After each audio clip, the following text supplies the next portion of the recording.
Olam 7, Televisión Internacional, presenta su mensaje, el pregón del tercer ángel, llevando el mensaje de la verdad presente a la luz de las Sagradas Escrituras y los testimonios del espíritu de profecía, a toda nación, tribu, lengua y pueblo, con temas de importancia para el crecimiento espiritual, guiando y preparando al pueblo de Dios para la venida de nuestro Señor Jesucristo. Olam 7 Internacional, sanando, educando y reconciliando.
Feliz sábado, queridos hermanos. Que la paz del Padre, del Hijo y del Espíritu Santo esté con cada uno de vosotros. ¿Cómo se sienten en esta mañana? Ese amén está como medio debilucho, ¿verdad? ¿Cómo se sienten en esta mañana? Así me gusta, así me gusta. Queridos hermanos, me siento gozoso nuevamente de estar aquí con ustedes. Trayéndole el mensaje que Dios ha querido que traigamos en esta mañana. Gracias al Señor por las visitas que nos honran con su presencia en esta mañana. Y gusto de que estén aquí con nosotros. Quiero mandarle un saludo a los hermanos que nos están sintonizando ahorita en Latino TV. TV Latino 2020 de California, que nos están sintonizando. Allá se está viendo en California por este medio. Bien, el tema de hoy, queridos hermanos, es una continuación, porque el primero fue un paso, la cartilla, ahora vamos a un repaso. Y vamos a continuar con esa línea que llevamos de hablando de este tema tan importante de los últimos días. Y es precisamente importante porque como están pasando todos estos eventos que nosotros mencionamos durante la cartilla, es obvio de que Dios va a levantar o ha levantado un pueblo para que pueda dar un mensaje especial. Y eso lo vamos a ver, durante el estudio de este tema. Pero antes de continuar, yo quiero leerle algo que saqué, un extracto del comentario bíblico adventista, y quiero compartirlo con ustedes.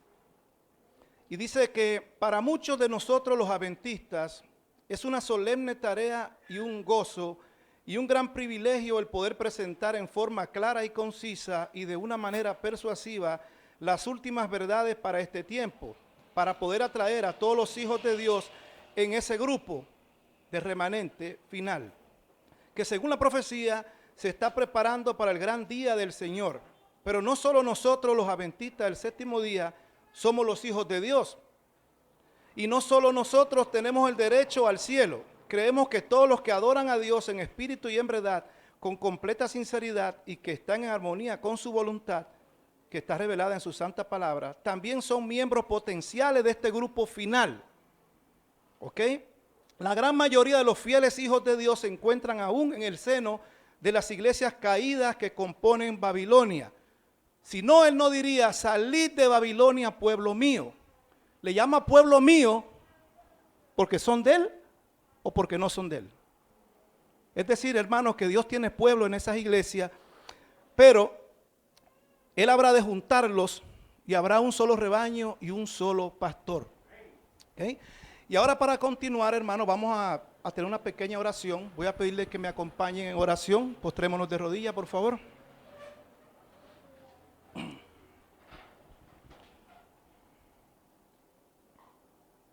Amantísimo Padre, pedimos en este momento la dirección de tu Santo Espíritu. Padre, que todo lo que se vaya a hacer durante este servicio, que sea conforme a tu voluntad. Que tú puedas morar en cada uno de nuestros corazones y puedas bendecirnos, Padre, en esta mañana. Sabemos que estamos aquí no por casualidad, Padre, sino porque reconocemos que tú eres nuestro Dios y te necesitamos. Padre bendito, bendice a cada uno de los que estamos aquí, especialmente a los ancianos, a los líderes de esta iglesia, también a los hermanitos que tal vez tienen un problema de salud, que tú lo puedas sanar, Señor, conforme a tu voluntad.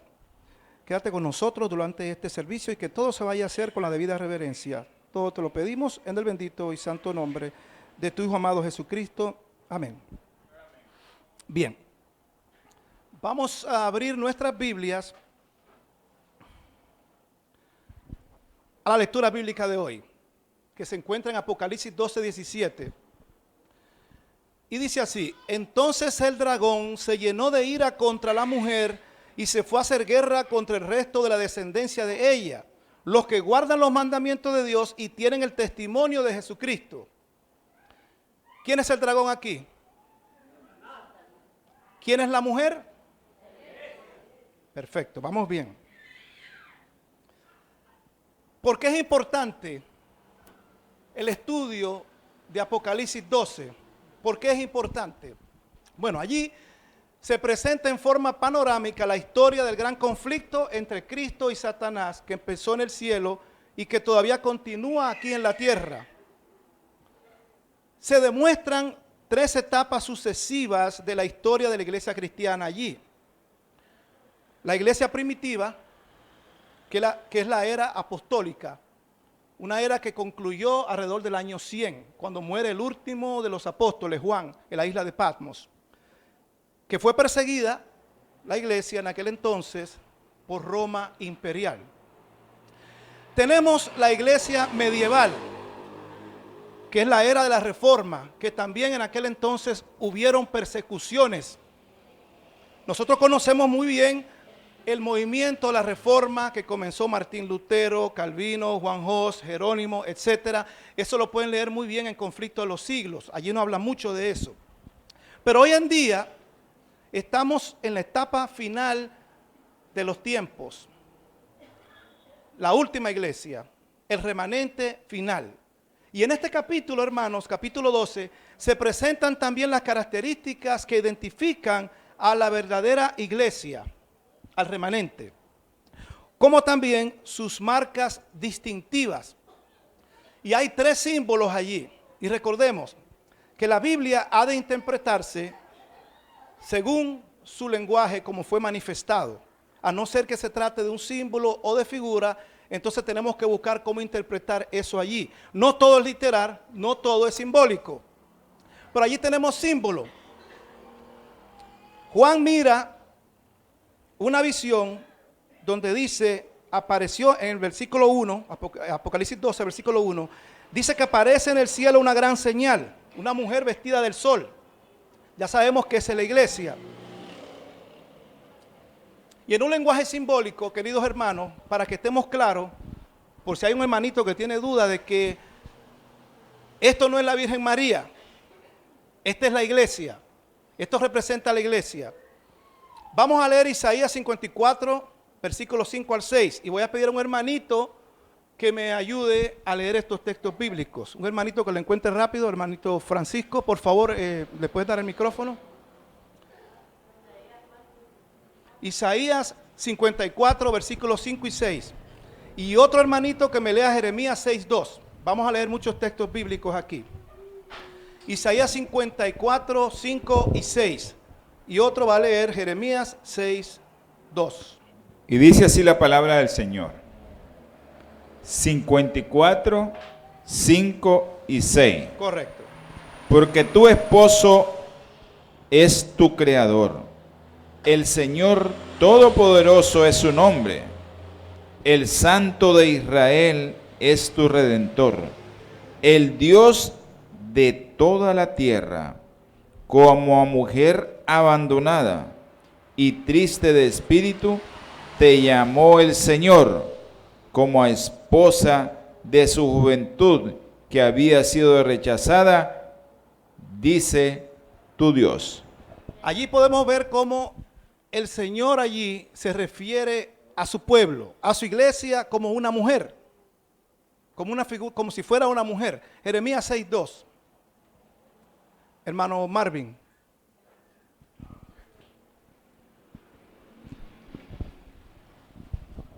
La palabra de Dios dice así: destruiré a la hija de Sión, tan hermosa y delicada. Jeremías 6:2. Jeremías 6:2, correcto. Entonces allí vemos cómo se refiere nuevamente al pueblo como si fuera mujer. Por eso no podemos tomar esto literal y decir que esa es la Virgen María. Se refiere a la iglesia, ¿estamos claros?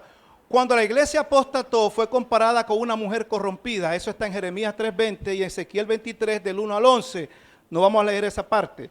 Y los mismos símbolos aparecen en el Nuevo Testamento. Vamos a leer 2 Corintios 11:2. Hermano Francisco Rodríguez. 2 Corintios 11:2.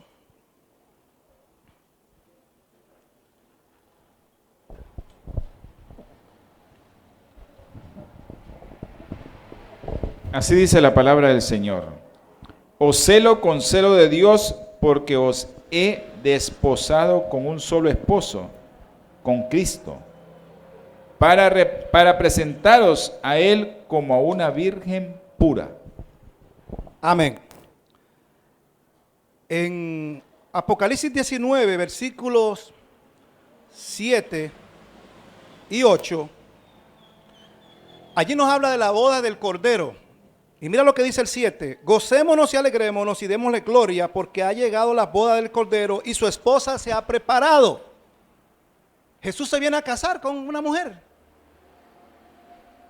¿Estamos entendiendo, hermanos? La mujer es la iglesia. En Apocalipsis 17 habla de otra mujer. Pero esta mujer, allí, el versículo 4, versículo 17, capítulo 17, versículo 4, dice que la mujer estaba vestida de púrpura y escarlata y adornada de oro y piedras preciosas. Está hablando de una mujer, de una iglesia que está vestida de manera escandalosa. Y dice que en su frente un nombre escrito, un misterio: Babilonia la grande, la madre de las rameras y de las abominaciones de la tierra. Está hablando de una mujer allí, de una iglesia. Pero esta no es la iglesia verdadera, esta es la iglesia falsa. Pero vemos cómo en símbolos, cuando se habla en Apocalipsis de la mujer, se refiere a la iglesia. ¿Estamos claros hasta ahí? Ok, en el capítulo 12 de Apocalipsis, la mujer representa a la verdadera iglesia de Dios. Ahora vamos a ver otra parte para que vean que todo no se puede tomar literal allí. Apocalipsis 12:2 dice: y estando encinta, clamaba con dolores de parto, hablando de la mujer. En la angustia del alumbramiento, deja de la Virgen María, ¿verdad? Pero vamos a ver lo que dice Isaías 26:17. Hermano Francisco, Isaías 26:17. Miqueas 4:10, que me lo lea el hermano Marvin. Y otro que me lea Isaías 66:7 y 8. Isaías 26:17. Dice la palabra del Señor: como la que está encinta cuando se acerca el parto gime y da gritos de dolor, así hemos sido ante ti, Señor. Está hablando de su pueblo. Es como cuando usted dice los hijos que parió Nicaragua. ¿Ha parido hijos en Nicaragua? Sí, pero no literalmente, ¿verdad que no? En un sentido figurado. Miqueas 4:10. Hermano Marvin, Miqueas 4:10. 4:10. 4:10, Miqueas 4:10. Dice: duélete y gime, hija de Sión, como mujer que está en parto, porque ahora saldrás de la ciudad y morarás en el campo, y llegarás hasta Babilonia, allí serás liberada, allí te redimirá Jehová de la mano de tus enemigos. Está hablando del cautiverio del pueblo de Dios. ¿Y ven cómo se refiere a ella? Habla de parto. No está hablando literalmente. Isaías 66, 7 y 8. Antes de estar de parto dio a luz, antes de tener dolores engendró hijo. ¿Quién oyó cosa semejante? ¿Quién vio cosa tal? ¿Nacerá una nación en un momento? Pues en cuanto Sión estuvo de parto, dio a luz a sus hijos. ¿Quién es Sión? Dice que dio a luz a sus hijos. Ahí no está hablando de una mujer. Entonces no podemos decir que literalmente la mujer que menciona Apocalipsis 12 es la Virgen María, ¿verdad que no? Es simbólico. En el capítulo 12 de Apocalipsis se presenta a la iglesia de Dios en el tiempo en que estaba por nacer el Mesías. Porque Cristo fue quien fundó la iglesia, ¿no? Ahora, hay otro símbolo allí, número 2, el dragón. Y ese es obvio, ¿quién es el dragón? Es Satanás, ¿verdad? Las cabezas y los cuernos del dragón allí, dice que tiene 7 cabezas, ¿verdad? Una bestia color escarlata. Entonces póngase usted a pensar, Juan mira una señal allí de una mujer vestida del sol. Y vamos a suponer que es literal esta. Y más adelante dice que mira una bestia escarlata con 7 cabezas y 10 cuernos.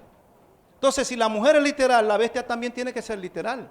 Porque no podemos tomar, la mujer es literal y la bestia es simbólica. O las dos son literales o las dos son simbólicas. ¿Estamos entendiendo?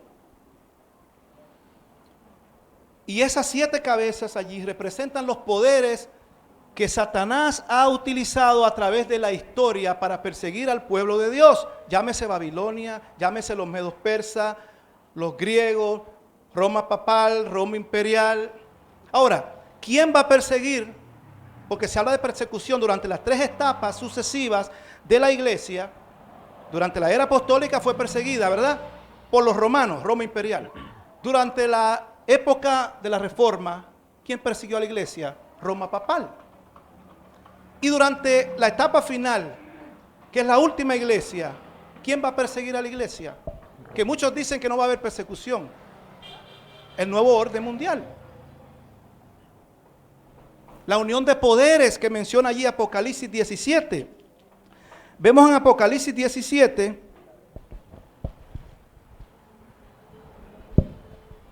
Apocalipsis 17, 12, dice, y los 10 cuernos que has visto son 10 reyes que aún no han recibido reino, pero por una hora recibirán autoridad juntamente con la bestia. Y estos tienen, dice el 13, un mismo propósito y entregarán su poder y autoridad a la bestia y pelearán contra el cordero. ¿Estamos entendiendo allí? Va a haber una unión de poderes. Allí no está hablando del nuevo orden mundial. Va a haber una persecución. Va a haber una ley dominical. Eso será otro estudio del cual podemos hablar. Pero aquí podemos ver cómo a través de las edades Satanás ha perseguido a la iglesia. Y no es de sorprendernos si sucede, y sabemos porque la profecía dice que va a ser perseguida la iglesia y tendrá que huir lejos de las ciudades. En el capítulo 4, este símbolo representa a Satanás actuando por medio de la Roma pagana, ¿verdad? Ahora, tenemos otro símbolo allí, un hijo varón. Y la presentación de este personaje es única y se le describe como aquel que va a regir a las naciones con vara de hierro. El versículo 5, una alusión a Salmos 2, 8 y 9, que claramente es aplicable al Mesías. Pero en Apocalipsis 19, 13 al 16, es el verbo de Dios, Rey de reyes y Señor de señores, que va a regir también con vara de hierro, con espada a las naciones. Obviamente, este es Jesús. Ahora, la última iglesia tiene características que la identifican, ya lo dijimos. Y vamos a volver a leer el versículo 17. Hay una parábola cuyo significado, cuyo significado merece mucha la atención. Entonces el dragón se llenó de ira contra la mujer y se fue a hacer guerra contra el loipos, el resto. ¿Qué cosa es loipos? Esa palabra allí, loipos en griego, significa lo que queda, el remanente, el residuo. ¿Ok? Cuando fue destruida Sodoma y Gomorra, ¿cuál fue el oipos allí? Durante el diluvio, ¿hubo un loipos allí? ¿Quiénes fueron? Noé y su familia, ¿verdad que sí? Por eso la última iglesia se le llama el remanente. Es lo que va a quedar.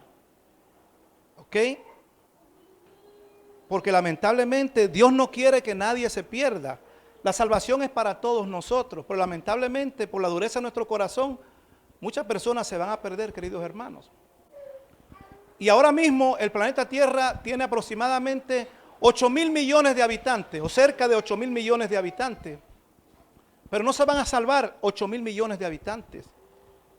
Va a ser una fracción comparado con esa gran cantidad que tiene la Tierra de población. Ese es el remanente. Y del remanente va a ser conformado por muchos hermanos adventistas que son fieles dentro de la iglesia, pero que también van a venir de las iglesias de afuera, que van a recibir ese mensaje, hermano, y se van a unir al remanente de Dios. Porque, como les dije anteriormente, en otro tema que tuvimos, en un estudio que se hizo en Oxford, en Inglaterra, había más de 33.000 denominaciones cristianas. Y eso fue en el año 2001. Imagínense cuántas habrá hoy en día. Y hay tantas religiones, solamente de cristianas, denominaciones cristianas, hay más de 33.000. Y si usted le mete todos los tipos de religiones que existen por ahí, rarísimas, y yo les pregunto, hay un solo Señor, hay una sola verdad. Y Juan 10:16 dice el Señor que habrá un solo rebaño y un solo pastor. No van a haber 33.000 iglesias, va a ser solo una. ¿Cuáles son estas marcas distintivas? Que menciona, por ejemplo, Apocalipsis 12:17, guarda los mandamientos. ¿Y tiene qué cosa? ¿Qué cosa tiene? Guarda los mandamientos de Dios y tiene el testimonio de Jesucristo. ¿Qué cosa es el testimonio de Jesucristo? Apocalipsis 19. Apocalipsis 19. ¿Qué dice allí? Dice Apocalipsis 19:10. Yo me postré a sus pies para adorarle y él me dijo, mira, no lo hagas. Yo soy consiervo tuyo. Este es cuando Juan mira a este ángel, se le arrodilla al ángel, se postra ante el ángel y el ángel le dice estas palabras. Y Juan le dice, el ángel le dice estas palabras cuando Juan se postra para adorarle. Y él le dice, mira Juan, no lo hagas, yo soy consiervo tuyo y de tus hermanos que retienen el testimonio de Jesús. Adora a Dios porque el testimonio de Jesús, ¿qué cosa es? El espíritu de profecía. Es un don especial que se manifiesta en la iglesia, ese don especial de profecía que fue manifestado en esta última iglesia. Pero ahí en Apocalipsis 14:12 dice, aquí está la paciencia de los santos, los que guardan los mandamientos de Dios y tienen ¿qué cosa? La fe de Jesús, nuevamente. Ahora, ¿cuáles son estos mandamientos? Éxodo 20:3-17. Son 10 mandamientos, no son 9, no son 7, no son 8, son 10. Y el cuarto mandamiento, que es el mandamiento que precisamente dice, acuérdate, es el que nadie quiere guardar. Pero fíjate lo que dice Santiago 2:10. Dice que el incumplimiento de un mandamiento hace que se transgredan los 10. Tú guardas 9, pero no guardas el sábado, es como que no lo está guardando ninguno. La última iglesia es llamada a reparar la brecha que el papado ha abierto en el muro que es la ley. Isaías 58:12. No lo vamos a leer ahorita. Se deben restaurar los antiguos caminos por los cuales una vez anduvo el pueblo de Dios. Jeremías 6:16. Es decir, que esta iglesia, este remanente, surge con un propósito muy especial. Predicar verdades especiales para un tiempo especial. Durante el tiempo de Noé, Noé tenía que predicar una verdad muy especial porque iba a suceder algo especial. Venía un diluvio, iban a ser destruidos. Y por 120 años él estuvo predicando la verdad presente para aquella época. Juan el Bautista también trajo un mensaje muy especial. ¿Qué tenía de especial esa época de Juan el Bautista? ¿Por qué era tan especial? Porque venía ¿quién? Venía el Mesías. Entonces era una verdad especial, la verdad presente para esa época. Y cada época ha tenido una verdad presente. La verdad presente con la cual nosotros vamos a ser medidos, vamos a ser juzgados, no es la misma con la cual va a ser medido Isaías, porque ellos tuvieron una verdad para su época. ¿Ok? Por ejemplo, Miller dice la mensajera del Señor que se va a salvar. De hecho, hay 2 ángeles custodiando su tumba. Y él no guardaba el sábado, porque no era verdad presente para su época.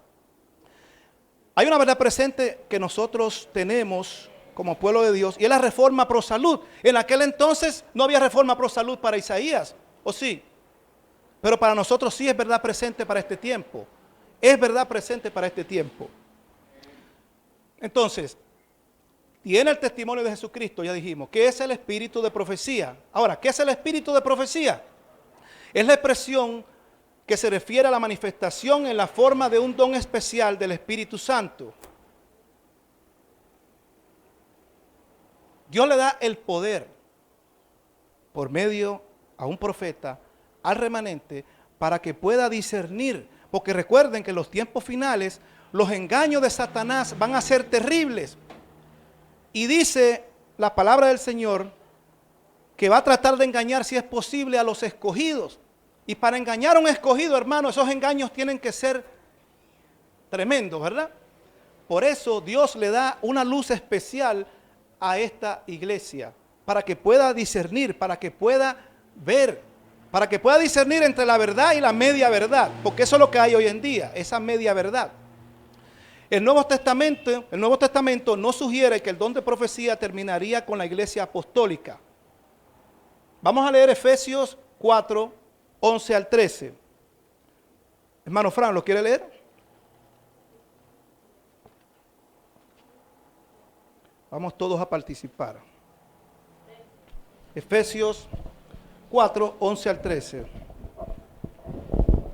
Dice la palabra del Señor: Él mismo dio a unos el ser apóstoles, a otros profetas, a otros evangelistas y a otros pastores y maestros, a fin de perfeccionar a los santos para desempeñar su ministerio para la edificación del cuerpo de Cristo, hasta que todos lleguemos a la unidad de la fe y del conocimiento del Hijo de Dios, a un estado perfecto, a la madurez de la plenitud de Cristo.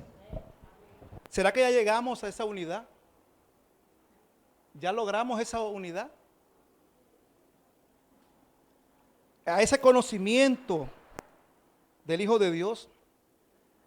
Somos varones perfectos a la medida de la estatura de la plenitud de Cristo. ¿Ya logramos alcanzar ese nivel de santidad?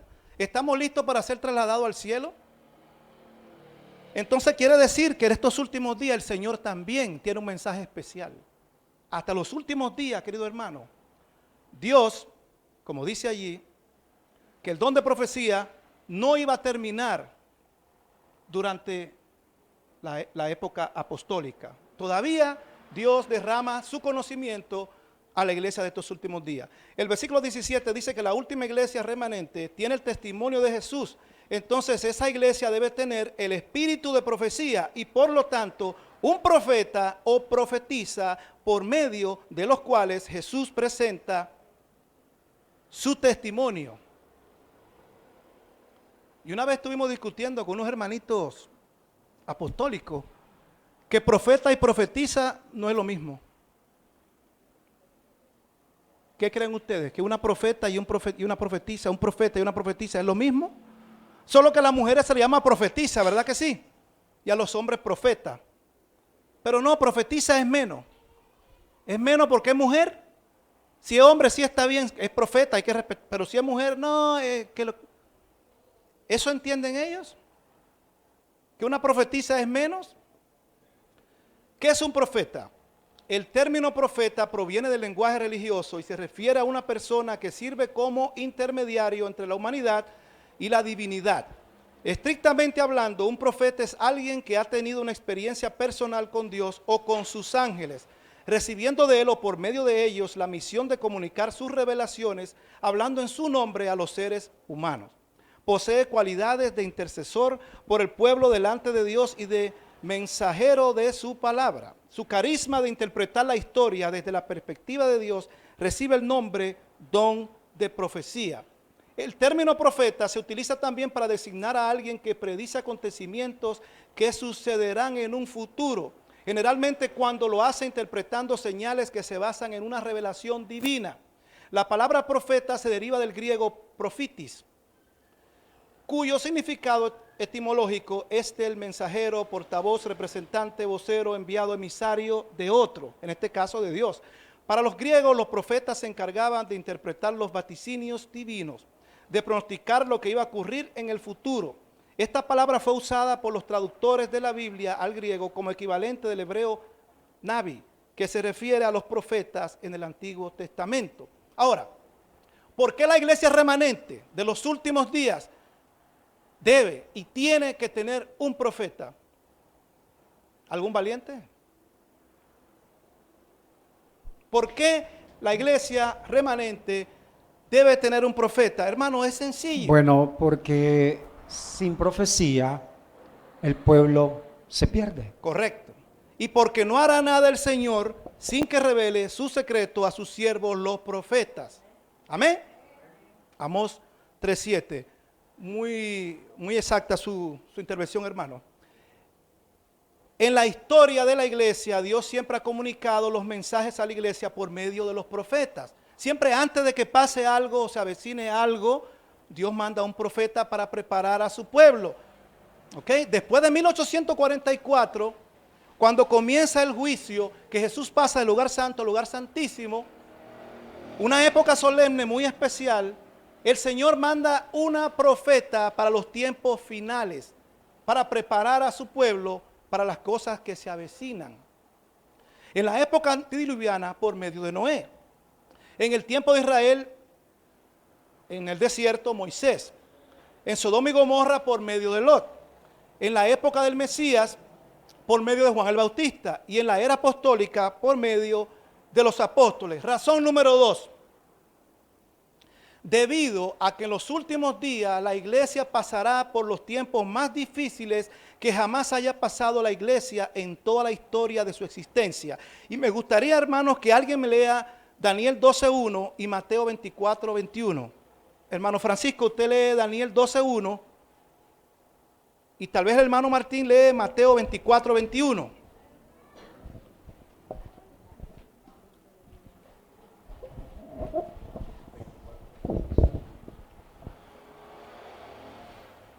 Así dice la palabra del Señor. En aquel tiempo se levantará Miguel, el gran príncipe que protege a tu pueblo, y será tiempo de angustia, cual nunca fue desde que hubo gente hasta entonces. Pero en ese tiempo será librado tu pueblo, todos los que se hallen escritos en el libro. Amén. Mateo 24:21 dice, como está escrito, porque habrá entonces una gran tribulación cuando nunca hubo desde el principio del mundo, ni habrá después. ¿Estamos entendiendo? Va paralelo Daniel 12:1 con Mateo 24:21. Por esta misma razón, debido a que en los últimos días la iglesia pasará por los tiempos más difíciles que jamás haya pasado la iglesia en toda la historia de su existencia. Y razón número 3, en el tiempo final Satanás presenta una manifestación falsa del don de profecía. Vamos a leer Mateo 24:11. Y muchos falsos profetas se levantarán y engañarán a muchos. Dice el 11, El 24 dice, porque se levantarán falsos cristos y falsos profetas y harán grandes señales y prodigios de tal manera que engañarán, si fuera posible, aún a los escogidos. Imagínense, hermano, eso es tremendo. Para poder engañar a un escogido. Va a ser difícil, pero va a tratar. Y hoy en día eso es lo que está pasando, hermanos. Que Satanás ha tejido usando a muchos agentes, y dice que si Satanás se presenta como ángel de luz, no es de sorprendernos si sus ministros se presentan también como ángel de luz. Y tenemos un montón de falsos profetas, predicadores, con sus falsas doctrinas, engañando a toda la humanidad. No sé si conocen ustedes algunos de ellos. Este Jim Jones, abajo, el segundo, de izquierda a derecha, en las islas, en Guyana, él hizo que muchas personas se tomaran un veneno, un jugo de Kool-Aid con veneno, y se suicidaron todos. Hubo otro por ahí que hizo que se suicidaran todos porque supuestamente una nave espacial lo iba a recoger. Y se mataron todos. O sea, ¿cómo la gente puede caer en esto? Este es David Koresh. Él venía de familia adventista, pero él apostató, se fue. Decía que era Mesías, formó una secta y murió quemado él con un montón de niños y niñas y todo el mundo ahí quemado ahí. ¿Cómo la gente puede caer en esta mentira? Pero ya vemos que sí. Por ejemplo, este Joseph Smith es un profeta mormón. Miren algunas de las profecías de Joseph Smith. Dice que la segunda venida de Jesús sería en 1891. ¿Cuánto tiempo ha pasado, verdad? 1891. El templo sería edificado en Missouri durante su generación. Todas las naciones estarían implicadas en la guerra civil. Y solamente fue Estados Unidos. La guerra civil fueron el norte y el sur de Estados Unidos. No fueron todas las naciones. Gran terremoto y el sol se oscurecería en no muchos días. Y eso fue en 1832. Y han pasado años. Y él dijo días. Dijo también los indios que se convirtieran a la iglesia se volverían blancos. Imagínate qué cosa. Si fuera así de fácil, ¿verdad? En la luna había gente de 2 metros que vivían 1000 años. Y algunos líderes de su época estarían vivos para el regreso de Cristo y todos ellos murieron. Charles Taze Russell fue el fundador de los Testigos de Jehová. Este hombre tiene creencias esotéricas en las pirámides, inmortalidad del alma, era masón, 32 grados. Miren de las profecías que él escribió. Afirmó que en 1799 acababa el tiempo de los falsos profetas. En 1874, 1878 y 1914 Jesucristo llegaría visiblemente al mundo. En 1914 sería el fin del mundo. Al no cumplirse su profecía en 1914, cambió la fecha para 1915. La batalla de Armagedón en 1915.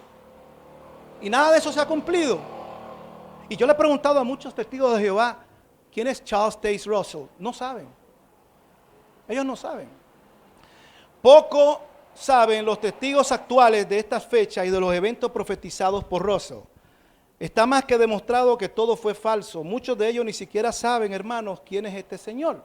Este que está aquí fue su sucesor. Joseph Franklin Rutherford era un juez, él. En 1925 dijo, resucitarán los fieles ilustres del pasado. Millones que hoy viven jamás morirán, 1920. En 1929 el regreso de Abraham, Isaac y Jacob. En 1975 los testigos de Jehová dejarían de testimoniar, pero no han dejado, ahí siguen. 1942, 1944, 1950, el tiempo está por terminar. 3 veces, está por terminar. No, espérate, en el 44. Ah, no, pero no en el 50. Y viven cambiando fechas. En 1975 comenzó el milenio. Entonces, razón número 4 por la cual Dios tiene que enviar un profeta al remanente, porque Satanás opera en ese tiempo también a través del engaño más sutil. Un engaño tremendo, queridos hermanos. Vamos a leer Apocalipsis 13. Vamos a leer Apocalipsis 13, versículos 13 y 14. Fíjate bien. También hace grandes señales, de tal manera que aún hace descender fuego del cielo a la tierra delante de los hombres, y engaña a los moradores de la tierra con las señales que se le ha permitido hacer en presencia de la bestia, mandando a los moradores de la tierra que le hagan imagen a la bestia que tiene la herida de espada y vivió. Pero fíjate bien, dice que hará descender fuego del cielo. Ustedes conocen el evento que sucedió en Reyes, Primera de Reyes, capítulo 18, cuando se encuentra Elías con los profetas de Baal y se pusieron ahí a ver quién hacía descender fuego del cielo. Hicieron sus danzas y todo, y Elías pudo hacer descender fuego del cielo, pero los sacerdotes de Baal no pudieron. Ellos no pudieron, Satanás no pudo hacer descender fuego del cielo, pero dice que en los tiempos del fin sí, que hará descender fuego del cielo, hermano. Dios le va a dar luz verde, le va a permitir. Y muchos de las personas que no creyeron en la verdad, Dios va a permitir que usted sea engañado por el error, porque usted no quiso aceptar la verdad. Y Apocalipsis 16, 13 y 14, dice que vi salir de la boca del dragón, Satanás, y de la boca de la bestia. ¿Quién es la bestia? Aquí, ¿quién es la bestia? ¿Quién es la bestia? ¿Perdón? La iglesia apóstata. Ahí está. El Vaticano. De la boca del dragón, Satanás, y de la boca de la bestia, y de la boca del falso profeta. ¿Quién es el falso profeta aquí? ¿A quién representa el falso profeta? Son todas las denominaciones protestantes que han apostatado de la verdad, que se unirán a la bestia y al dragón. Y dice que de sus bocas salen 3 espíritus inmundos a manera de rana, pues son espíritus de demonios que hacen señales y van a los reyes de la tierra en todo el mundo para reunirlos a la batalla de aquel gran día del Dios Todopoderoso. Un gran engaño, hermanos. Miren este señor. De las afirmaciones y de las cosas que dice. Y a mí me gusta mantener récord de esto para analizarla más tarde. La vida de Cristo acabó en un fracaso, en el fracaso de la cruz. ¿Qué piensan ustedes de esta afirmación? ¿Fue un fracaso o fue un triunfo? La Biblia dice que fue un triunfo. Amén. Dios es el espíritu del mundo y cada uno puede interpretarlo a su manera. ¿Es cierto eso? Todos los ateos son hijos de Dios. El Señor perdona siempre, jamás condena. Vamos a leer Proverbios 12:2. ¿Quién me lee Proverbios 12:2? Vamos a ver si es cierto que Dios jamás condena. Y esta gente, queridos hermanos, son jesuitas. Son personas que son filósofos, científicos, muy estudiosos.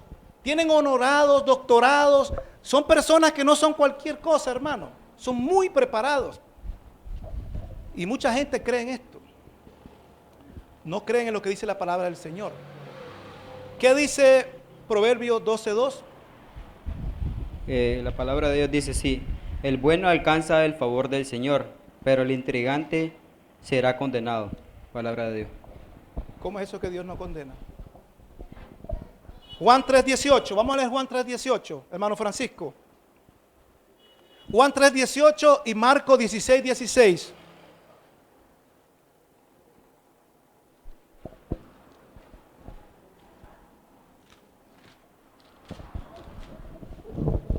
Dice la palabra del Señor: el que cree en Él no es condenado. Pero el que no cree ya está condenado, porque no creyó en el nombre del único Hijo de Dios. Marcos 16, 16.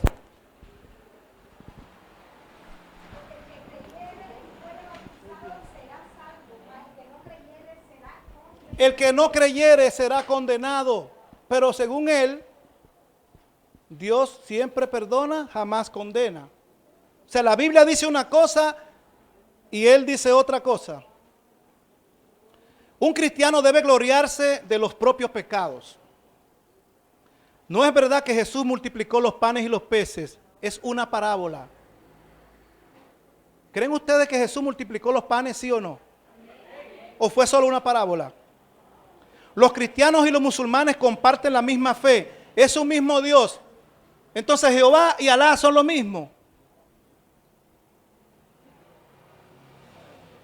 La iglesia nunca ha estado tan bien como hoy. Jesús vino al mundo para aprender a ser hombre. Y la más interesante, no importa si eres ateo o creyente, haz el bien y nos vemos en el cielo. La salvación por las obras. Está predicando la salvación por las obras allí, hermanos. Las escrituras especifican ciertas normas o reglas por las cuales deben medirse o probarse un mensajero de Dios, un profeta, a los que aseguran ser mensajero o profeta de Dios, ¿no? Número 1, la vida personal del profeta debe estar en armonía con las enseñanzas de las escrituras. ¿Creen ustedes que la que acabamos de leer anterior está con las escrituras? Por su fruto los conoceréis. Sus mensajes deben también concordar con las escrituras, a la ley y al testimonio. Si no dijeren conforme a esto, su ministerio debe ensalzar a Cristo como el Hijo de Dios encarnado y único Salvador de los hombres. No es María, María no salva, quien salva es Cristo. Y lo dice la Biblia, no lo digo yo. Su ministerio debe ser confirmado por predicciones cumplidas. Ahí están los versículos, pueden apuntarlo y lo pueden estudiar más adelante para que vayamos avanzando. Un profeta verdadero debe estar en armonía con los otros profetas que estuvieron anteriormente. Dice que los profetas se sujetan a los profetas. Tienes que estar en armonía con lo que dijeron los profetas anteriores. En la hermana White hubo una verdadera manifestación del espíritu de profecía. Los adventistas del séptimo día creemos que su ministerio cumple de forma incomparable los requisitos del Apocalipsis 12:17. La vida, el ministerio, el testimonio y los escritos de la hermana White cumplen plenamente con estos diversos requisitos. Este señor que está aquí, un corresponsal de guerra, un periodista muy famoso, escribió este libro. En su investigación quería investigar a la hermana White, como muchos otros, para ver si la señora estaba loca o era verdaderamente la profeta, ¿no? Y él escribió esto en su libro, o un resumen de lo que sacamos del libro. En abril de 1906, Elena White tuvo una visión de la destrucción de San Francisco, que se cumplió. 2 días después, un terremoto golpeó fuertemente la ciudad. Una vez más había visto de alguna manera el futuro. Desde su niñez tuvo más de 2000 visiones revelando verdades de religión, historia, medicina y nutrición. A menudo presagiando descubrimientos científicos que aún no se habían hecho. Inspirada por estas visiones y su sentido de la presencia de Dios, ella trabajó durante toda su vida, primero para ayudar a fundar la Iglesia Adventista del Séptimo Día, la que entonces comenzó a difundir el mensaje al mundo y que luego se convirtió en una de las principales fuerzas religiosas de nuestro tiempo.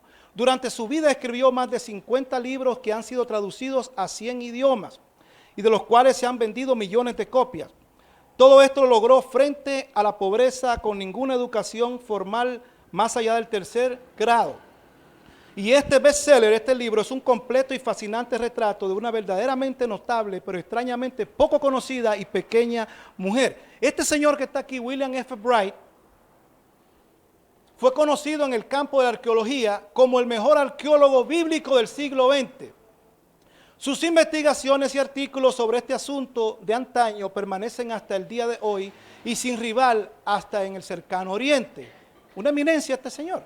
Después de recibir su PhD en 1916, él comenzó una obra que produjo más de 800 publicaciones sobre arqueología y Biblia con 25 doctorados honorarios. En la década de 1950, Albert Jones, uno de los candidatos al doctorado de Albright, le mostró diversos libros de Elena White.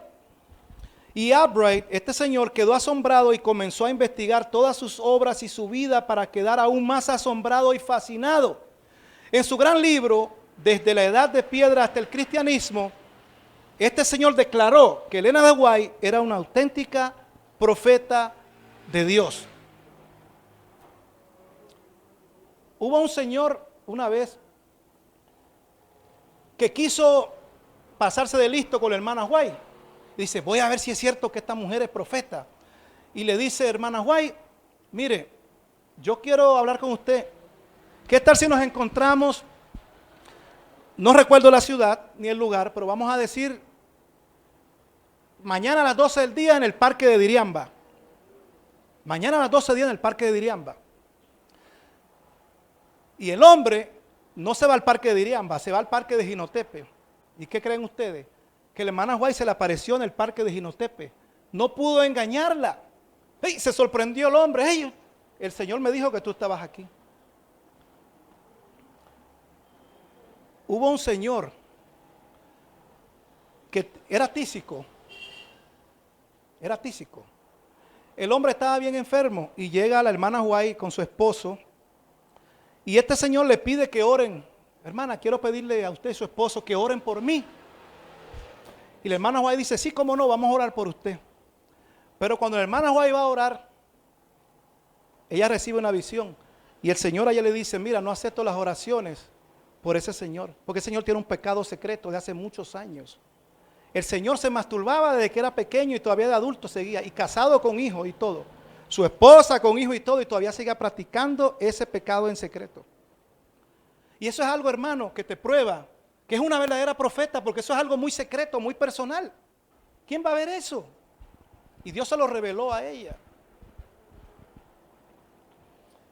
Los escritores bíblicos se refieren a más de 20 de sus contemporáneos que ejercieron el don de profecía, aunque sus mensajes no fueron incorporados al canon bíblico. Ahora yo te pregunto, Malaquías, ¿cuántos libros escribió? ¿Cuántos libros escribió Malaquías? 1. ¿Y cuántos escribió Moisés? ¿Era Moisés más profeta que Malaquías? ¿O fueron los dos inspirados? ¿O el profeta se define por la cantidad de libros que escribe? Porque Juan el Bautista dice a Cristo que fue el más grande de todos y sin embargo no escribió ni un solo libro. ¿Sí o no? Natán no escribió ningún libro y la Biblia dice que fue profeta. Gad, Ido, Ahías, Agabo. Habían otros profetas, Elías. ¿Escribió libro Elías, Eliseo? Ni Juan el Bautista. La Biblia dice que eran profetas. Y eran grandes profetas. Además del don de profecía, no se limitó solo a hombres. Ni tampoco se limitó al Antiguo Testamento o al Nuevo Testamento. Pues hubo también profetisas como María, la hermana de Aarón.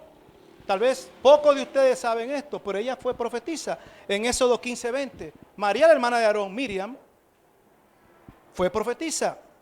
Débora, Hulda y las 4 hijas de Felipe también eran mujeres y eran profetisas. No escribieron libros,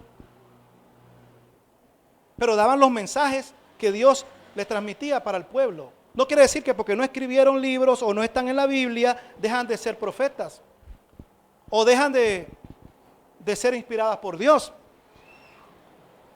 Otra característica que tiene la iglesia verdadera o el último remanente que se menciona en Apocalipsis 12:6 y Apocalipsis 14:6. Dice que la época y el lugar donde aparecería la última iglesia es un factor muy importante a la hora de determinar la identidad del pueblo remanente de Dios. O sea, la verdadera iglesia. La última iglesia aparece después de los 2260 años de persecución papal.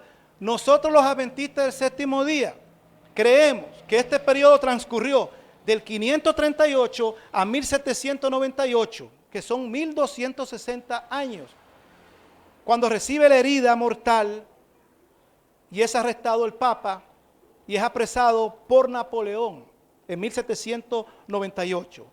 Durante este periodo de 1260 años, la mano de Dios cuidó de la iglesia, protegiéndola para que no fuera exterminada. Ahora, este término 1200, que dice en Apocalipsis 12:6 dice 1260 días, en Apocalipsis 12:14 dice un tiempo y la mitad de un tiempo, Apocalipsis 13:5 dice 42 meses, Daniel 7:25 y Daniel 12:7 dice tiempo, tiempos y medio tiempo. Pero tiempo, tiempos y la mitad de un tiempo son 1260 años. Usted dirá, pero ¿cómo sacamos los adventistas este cálculo? Bueno, según número 1434, día por año. Ahí lo dice, apúntenlo y leanlo en su casa. Y Ezequiel 4:6 dice, día por año te he dado. Un día por cada año. Es decir, 1260 días son 1260 años. La palabra aramea en la que fue escrita el libro de Daniel originalmente, la palabra que aparece allí en Daniel, Idán, se traduce como tiempo y aparece también en Daniel 4:16, 23 y 32. En el texto de la Septuaginta dice 7 años, o sea, 7 tiempos. En estos pasajes la palabra Idán significa un año. La mayoría de los intérpretes, tanto antiguos como modernos, explican que la palabra aramea Idán, tiempo, significa un año, pero era puntuada por los masoretas, unos estudiosos judíos, como plural, indicando 2 tiempos. O sea, le ponían a Idán una marquita, una rayita, y ahí eran 2 tiempos. ¿Ok? Entonces, la mitad de un tiempo era pelag, que significa medio año. ¿Ok? Entonces, este es el cálculo. Un tiempo es un año, tiempos son 2 años, y la mitad de un tiempo es medio año. Un año, 360 días, 12 meses, ahí están todos los cálculos como usted los quiera ver, hermano. 1260 días, 3 años y medio. 42 meses por 30 días son 1260. ¿Ok? La tierra ayudó a la mujer. Apocalipsis 12:16. En la Edad Media, Europa estaba dominada por el papado y no había libertad de culto. Había persecución, ¿verdad? Y la iglesia y el Estado estaban unidos. Durante esta época, el papado lanzó cruzadas y la Inquisición, las famosas Inquisiciones que duraron 1000 y pico de años. Los protestantes eran perseguidos y las persecuciones iban aumentando a medida que la reforma iba progresando.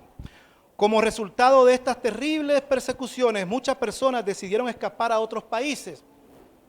En 1620, los peregrinos huyeron a otras tierras, huyendo de la persecución papal. Desembarcaron en 1620 en Plymouth Rock, en Estados Unidos. Y estas colonias se comenzaron a multiplicar, llegando después a formar una gran nación que es hoy en día, que surgió un poco después de 1798. Y esta nación es los Estados Unidos de América, un país que se desarrolló en territorio incivilizado, escasamente poblado, donde solamente existían indígenas. En Apocalipsis 17:15, la palabra agua, vamos a leerlo, Apocalipsis 17:15, la palabra agua allí,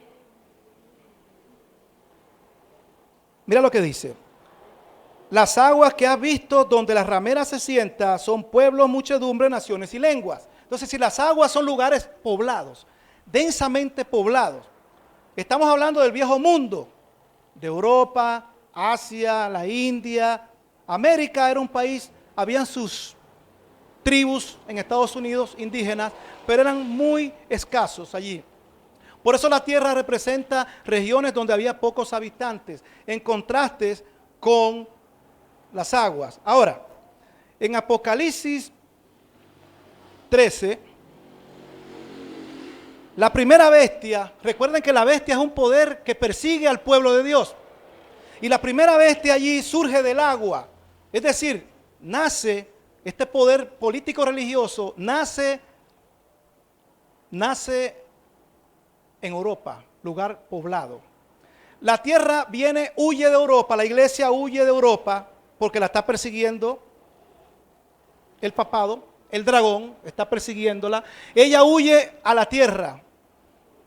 La tierra es Estados Unidos. Entonces, por eso la segunda bestia, porque la bestia hace perseguir a la iglesia. Si la iglesia huye para Estados Unidos, la segunda bestia tiene que surgir en Estados Unidos. Por eso la segunda bestia representa Estados Unidos.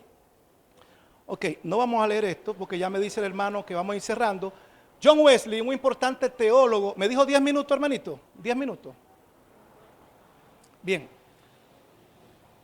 En julio de 1776 se da la independencia de los Estados Unidos y en 1787 se redactó la Constitución y en 1789 se compuso la Carta o Declaración de Derechos, pero todavía no es nación.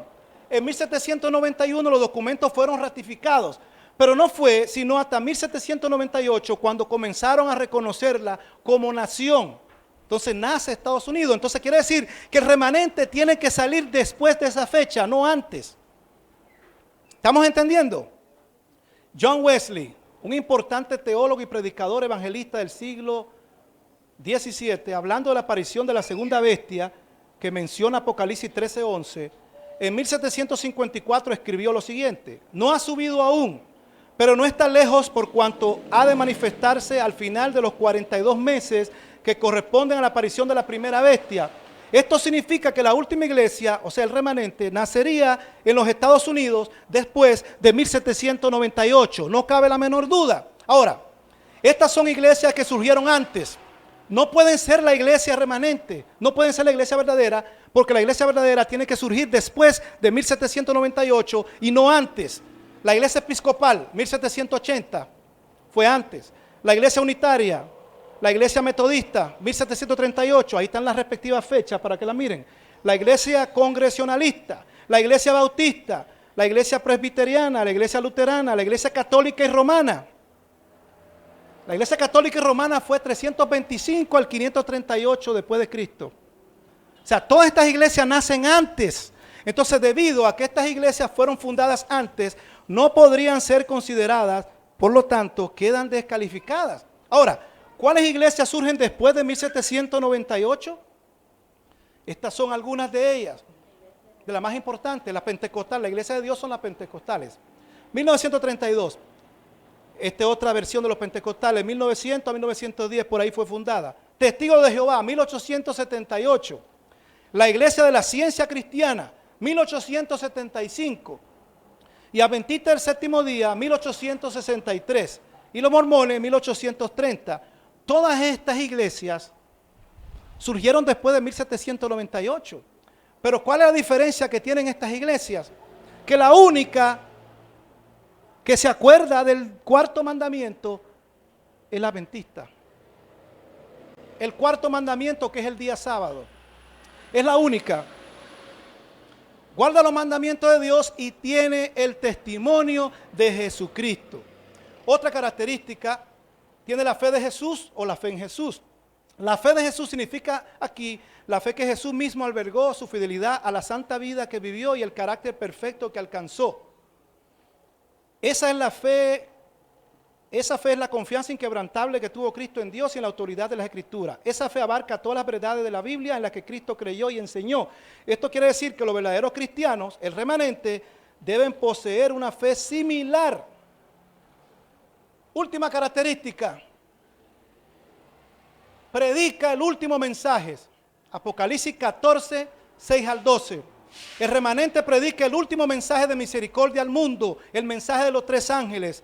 En respuesta al engaño casi total a que Satanás ha sometido al mundo, Dios envía un último mensaje de misericordia al mundo, en el cual expresa el llamamiento final del cielo a todos los habitantes de la tierra para que renuncien a toda forma de idolatría y falsedad y adoren al Creador y acepten su evangelio eterno. Salid de Babilonia, pueblo mío, para que no reciban parte de sus plagas. A la última iglesia Dios le encomienda la predicación de este mensaje. Vamos a leer Apocalipsis 10, 11.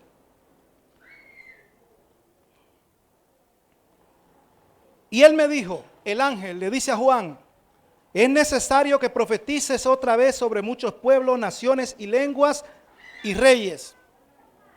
Dios envía a predicar el mensaje que parece no entendieron la primera vez. La proclamación de este mensaje es seguido inmediatamente por el regreso de Cristo. Ya estamos terminando. Este texto a mí me gusta mucho, pero pongamos atención a él. 1 Timoteo 3:15 dice, para que si tardo, sepas cómo debes conducirte en la casa de Dios, que es la iglesia del Dios viviente, columna y baluarte de la verdad. Yo te voy a decir una cosa, ahí dice que la iglesia es la verdad. La iglesia no es la verdad.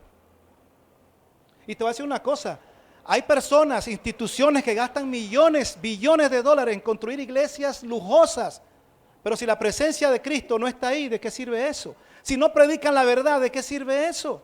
Todas van a caer, van a ser destruidas. ¿Qué cosa es columna? La iglesia no es la verdad, es columna, no es la verdad, sostiene la verdad. Tú y yo somos la iglesia. Tú y yo somos columna. ¿Qué cosa hace en una edificación? ¿Qué cosa hace una columna? Sostiene el techo, ¿verdad que sí? Una columna sostiene. Nosotros somos columna de la verdad. ¿Qué cosa es un baluarte? Baluartes son los muros. ¿Y para qué sirven los muros? Si tienes columna pero no tienes muro, cualquiera entra, el enemigo entra. El baluarte es la defensa. Nosotros somos columna de la verdad y defensores de la verdad, atalayas de la verdad, centinelas de la verdad, reparadores de portillos, hermanos. Eso es lo que es la iglesia adventista. Pero en vez de ser columna y baluarte, ¿qué es lo que está pasando con nosotros? ¿Qué está pasando con la iglesia? Columna y baluarte de la verdad. Y la misión de los adventistas del séptimo día es predicar la verdad presente. Ninguna otra obra puede ser comparada con esta y nada debe desviar nuestra atención de ella. Que no te engañe nadie, hermano. En un sentido muy especial, los adventistas, esa cita la leyó el hermano Francisco durante la cartilla, dice que han sido colocados en el mundo como centinelas y transmisores de luz. A ellos ha sido confiada la tarea de dirigir la última amonestación a un mundo que perece. La palabra de Dios proyecta sobre ellos una luz maravillosa. Una obra de la mayor importancia les ha sido confiada: proclamar el mensaje de los 3 ángeles. Y nada debe desviar nuestra atención de esta obra que nos ha sido encomendada, queridos hermanos. Así que yo espero, queridos hermanos, que hayamos aprendido algo bueno en esta mañana. Y ojalá hayan podido escribir todos esos versículos que trajimos ahí, porque no alcanza el tiempo para tocarlos todos los textos. Pero sigamos adelante, hermanos, predicando este mensaje tan importante que nos ha sido encomendado. Vamos a ponernos de rodillas para orar, para ser despedidos.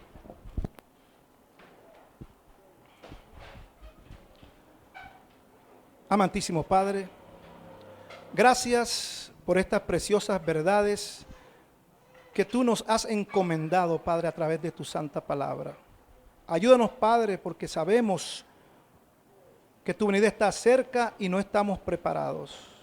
Ayuda a tu iglesia, ayuda a tu pueblo, danos fuerza, danos valor, Padre bendito, bendícenos, a pesar de que no somos merecedores de la gracia infinita que tú tienes para con nosotros. Padre bendito, perdona nuestras ofensas, perdona nuestros pecados. Ahora quiero pedirte, Padre eterno, que tú nos lleves en paz a nuestros hogares, que nos acompañe en el día de hoy y durante el resto de nuestra vida hasta tu pronta venida. Quédate con nosotros porque te lo pedimos en el bendito y santo nombre de tu Hijo amado Jesucristo. Amén. Amén.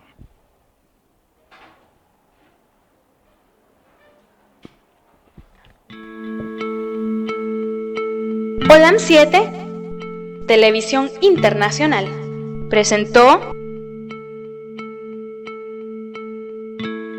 su mensaje El pregón del tercer ángel, llevando el mensaje de la verdad presente a la luz de las sagradas escrituras y los testimonios del espíritu de profecía a toda nación tribu, lengua y pueblo, con temas de importancia para el crecimiento espiritual, guiando y preparando al pueblo de Dios para la venida de nuestro Señor Jesucristo.